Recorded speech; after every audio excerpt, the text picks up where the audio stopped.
The test is in 4 parts: Part 1, Part 2, Part 3, and Part 4. Now look at Part 1. Part 1. You are going to hear a conversation between Don and a rental agent. He hopes that his apartment problems can be solved. First, you have some time to look at questions 1 to 6.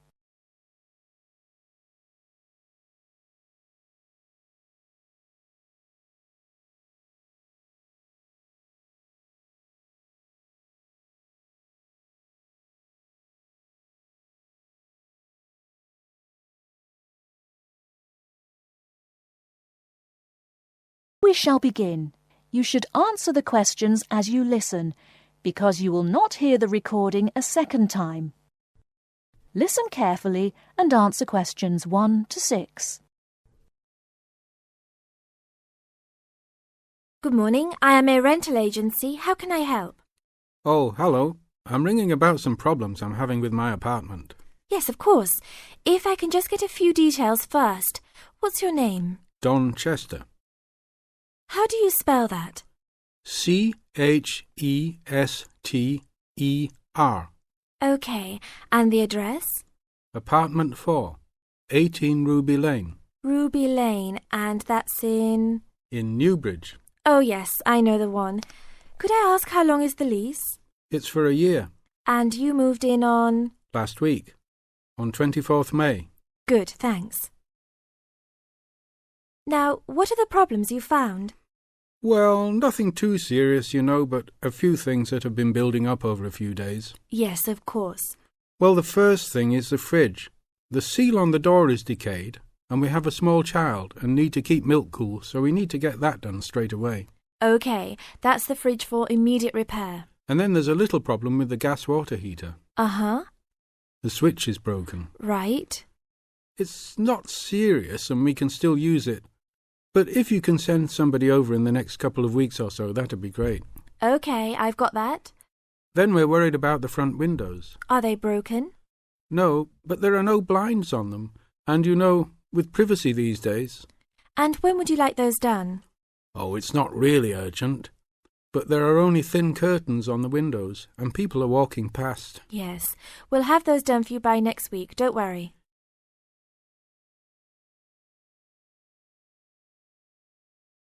Before you hear the rest of the conversation, you have some time to look at questions 7 to 10.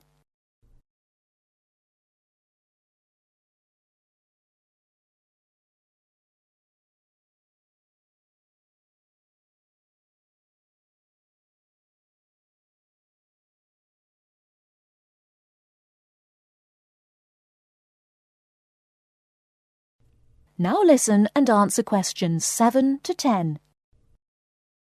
There are only thin curtains on the windows, and people are walking past. Yes, we'll have those done for you by next week, don't worry. And then there's the front door lock. It's getting quite annoying. It often jams and we sometimes have to fiddle with it for minutes before we can get in the apartment. I'd really like to get that fixed up right away. That's no problem. And then the last thing is the shower curtain. It's torn. Oh, right. We can get a new one and have it to you in the next week, if that's all right with you. Yes, that's okay. Anything else? No, that's all. Okay, fine. What we'll do now is get someone over to you this afternoon if you're home. Well, I'll be out for a short while. Okay. Tell us your preferred times. Well, the best time is about 2 o'clock. I'd have to check that with him. And if he can't get there then, what would be your second preference? Oh, any time up to 6 p.m. would be fine. Okay, I've got that. Great. Thanks very much. That's fine. Thank you for calling. Goodbye. Goodbye. That is the end of Part 1. You now have half a minute to check your answers.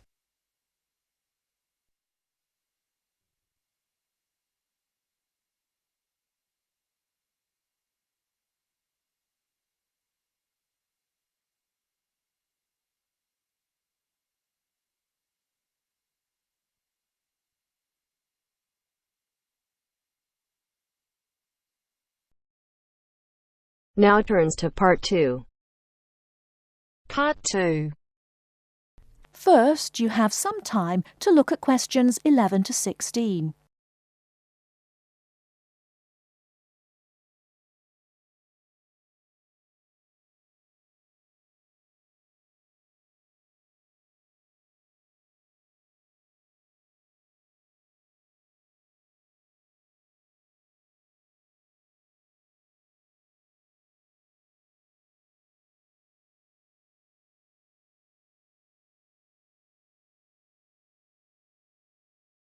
Now, listen carefully and answer questions 11 to 16.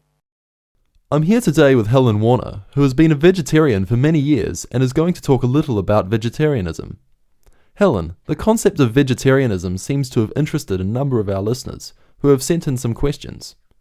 To begin, what made you want to become a vegetarian? Well, when I was 16, I had friends who were vegetarian and they introduced me to the idea.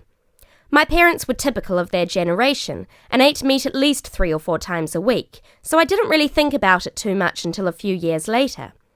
It was while I was at university that I really thought about it and decided that it was unfair to eat meat when there are so many alternatives available. Is there anything you miss about not eating meat? No, not really. As I said, there are so many substitutes available these days, perhaps the most important of which comes from the soya bean. Soya is so versatile and is the staple substitute for most vegetarians. So what about the nutritional value of vegetarian food? Isn't it true that there are some vitamins that you can't get from soya or vegetables alone? Surely people need these vitamins. Yes, that's correct. But actually there is only one vital vitamin that is only present in meat. That's vitamin B12.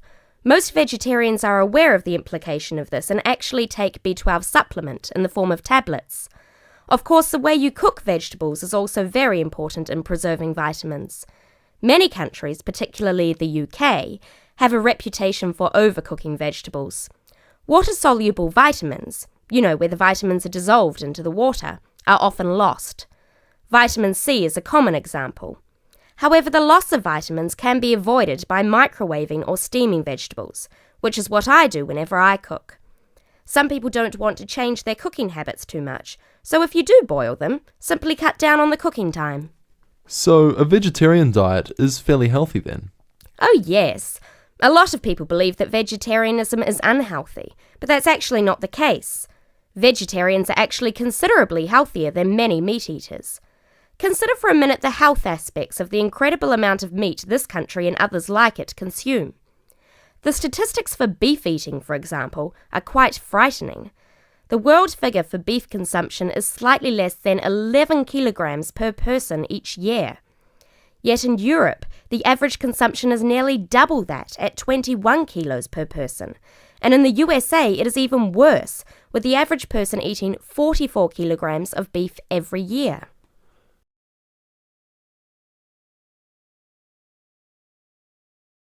Before you hear the rest of the talk, you have some time to look at questions 17 to 20.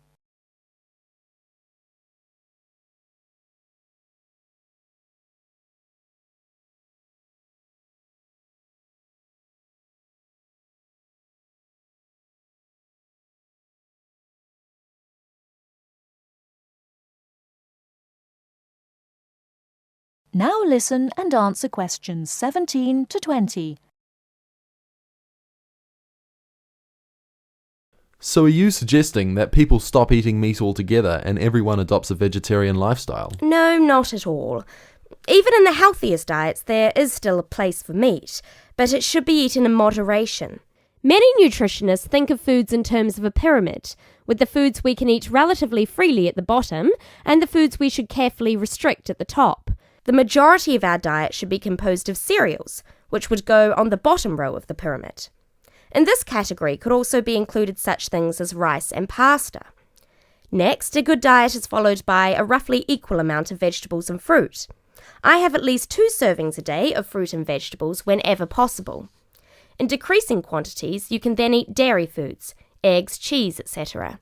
Almost at the top of the food pyramid comes fish, carefully prepared of course, not dripping in oil or batter, and white meat. Chicken, for example, is a comparatively healthy meat, but again, a lot of this comes down to preparation methods. Right at the top of the pyramid come the ingredients of far too many Western meals, red meat and potatoes. It is particularly in that area that I would suggest moderation. Well, thank you very much, Helen. I'm sure that a lot of listeners are interested in your views. How could they find out more about the health benefits of vegetarian options? Well, there are lots of websites and books on healthy eating and vegetarianism, but it is always important to remember to consult your doctor before making any radical changes to your diet or lifestyle.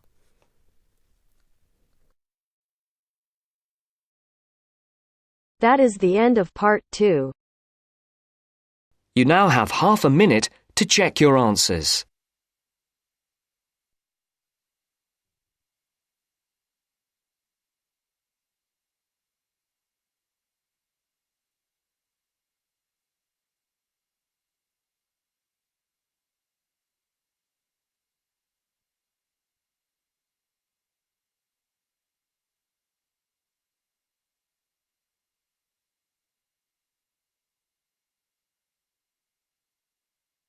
Now turns to part 3.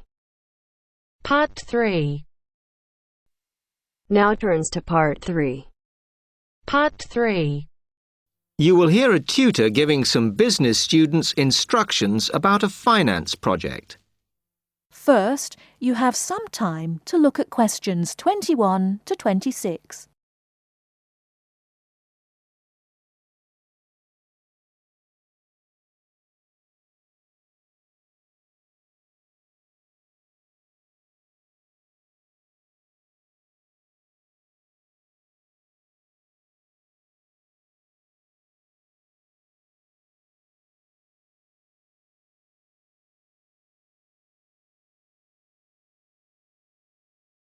Now listen carefully and answer questions 21 to 26.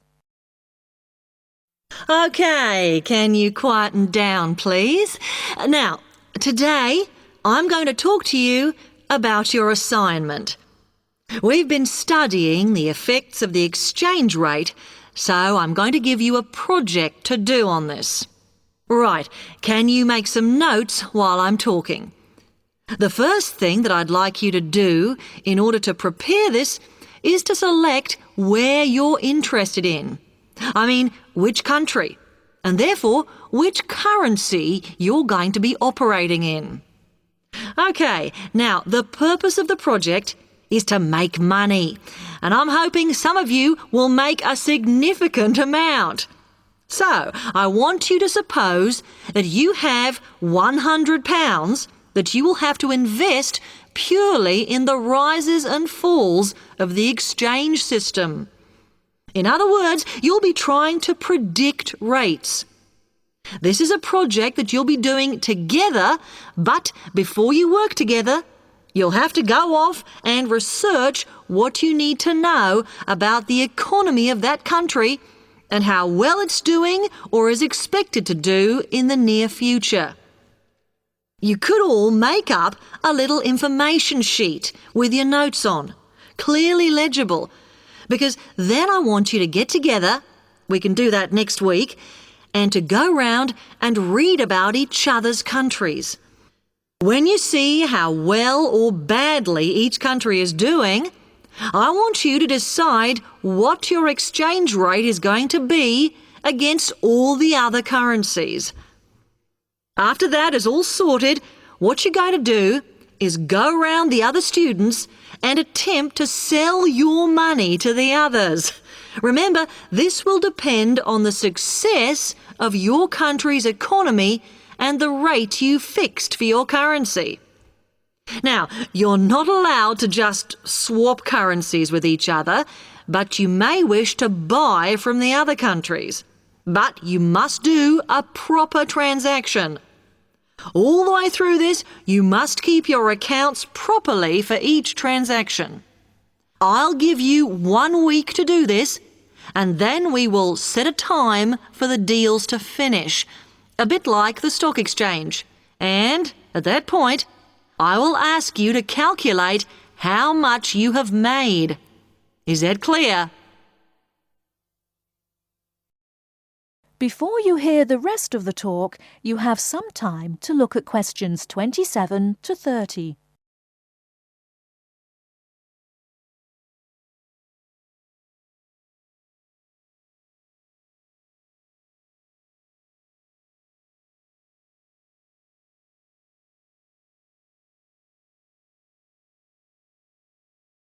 Now listen and answer questions 27 to 30. Before you begin that, there are a few things I want you to read up on to prepare. You need to look at the economies of the UK's main trading partners. I don't mean all of them, because that would be over 80, but just the 29 principal ones. There are summaries in the last 3 books on the book list I've given you. And so that you can practice applying the criteria on assessment I gave you, I'd then like you to focus just on one sector across all the countries. The most common one across every country is farming. But as much agricultural produce is for domestic consumption, I'd like you to look at manufacturing. Then I would like you to do a detailed investigation of one particular aspect. I was going to give you a choice, but I think as we've just started the course, it's better if we all look at the same thing and then we can discuss it in the seminars. So the thing I'd like you all to look at is fluctuations in import prices. Now, you need to do all that before you start the project, as it will help you assess the economies of the countries you'll be representing in the project. Don't worry, you've got plenty of time. Exam week is December the 8th. Then it's the holidays until January the 6th, so I don't need the project in till February the 5th. Is that okay? Now, any questions on this?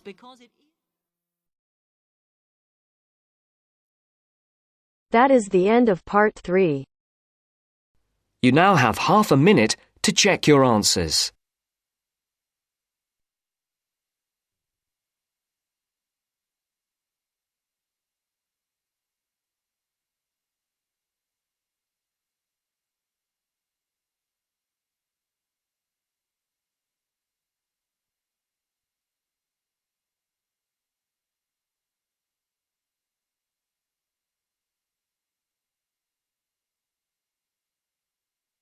Now turns to part 4. Part 4. You will hear a student giving a presentation about some ways of dealing with the problems of urbanization and city growth. First, you have some time to look at questions 31 to 40.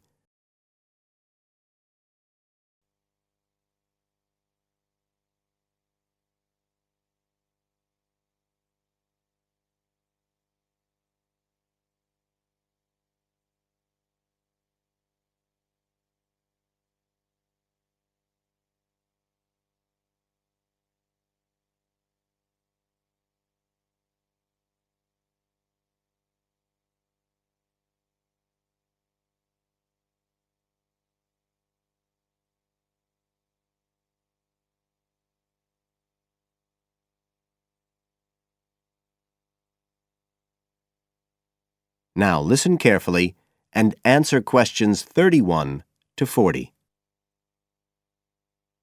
Well, Adam's just been talking about some of the problems that have resulted from the rapid growth of cities in the last 100 years. Things like housing, sanitation, crime and so on. For my presentation, I'd like to look at some examples of what cities are doing to try to solve some of these problems. As part of its Healthy City programme, the World Health Organization, the WHO, has come up with a set of criteria for a healthy city. The WHO says that, amongst other things, a healthy city must provide a clean environment which is also safe. It mustn't be dirty or dangerous for its inhabitants. As well as that, the WHO says a healthy city has got to be able to satisfy its inhabitants' basic needs. That's all its inhabitants, not just the rich ones or the ones with jobs, everyone who lives there. A third criterion, is that it's got to have health services which can be used by all the inhabitants and which they can access easily. The final point's to do with local government. The WHO says this is something that the whole community should be involved in, not just a few powerful politicians or businessmen. So, a healthy city is not just a matter of avoiding illness, that sort of healthiness. It's the way that the whole city works together for the benefit of its population. OK, so what I'd like to do now is to look at some projects in different cities around the world where cities have tried to meet these criteria, to make their cities healthy ones.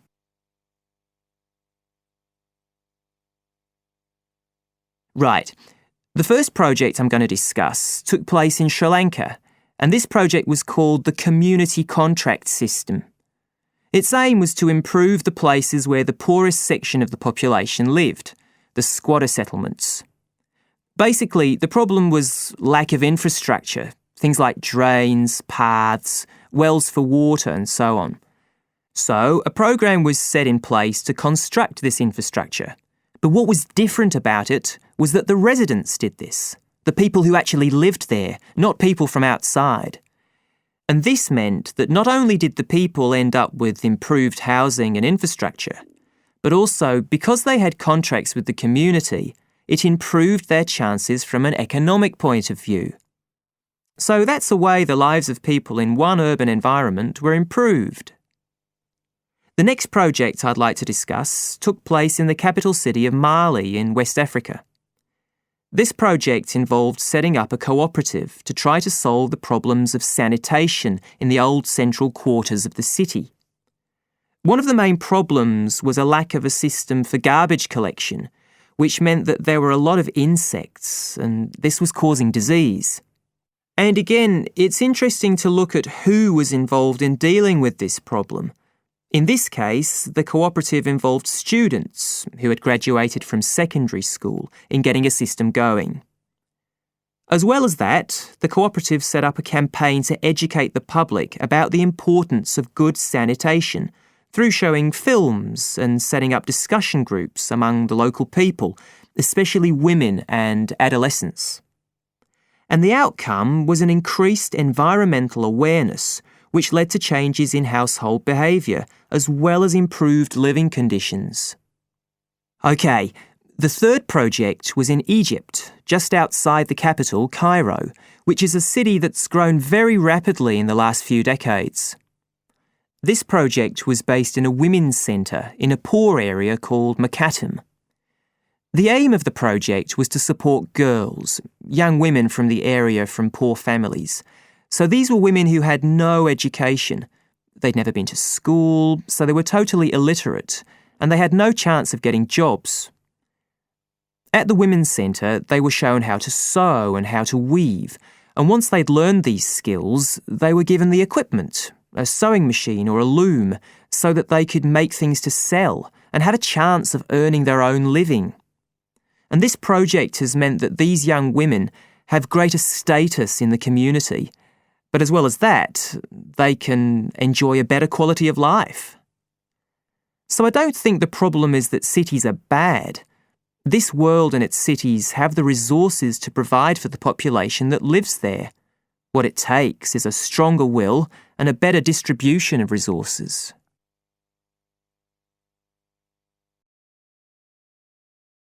That is the end of part 4. You now have half a minute to check your answers.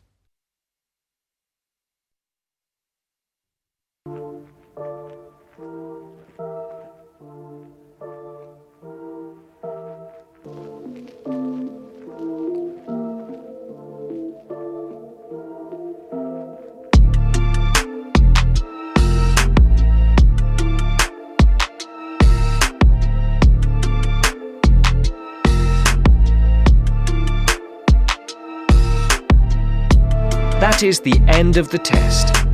You now have 10 minutes to transfer your answers to your IELTS listening answer sheet.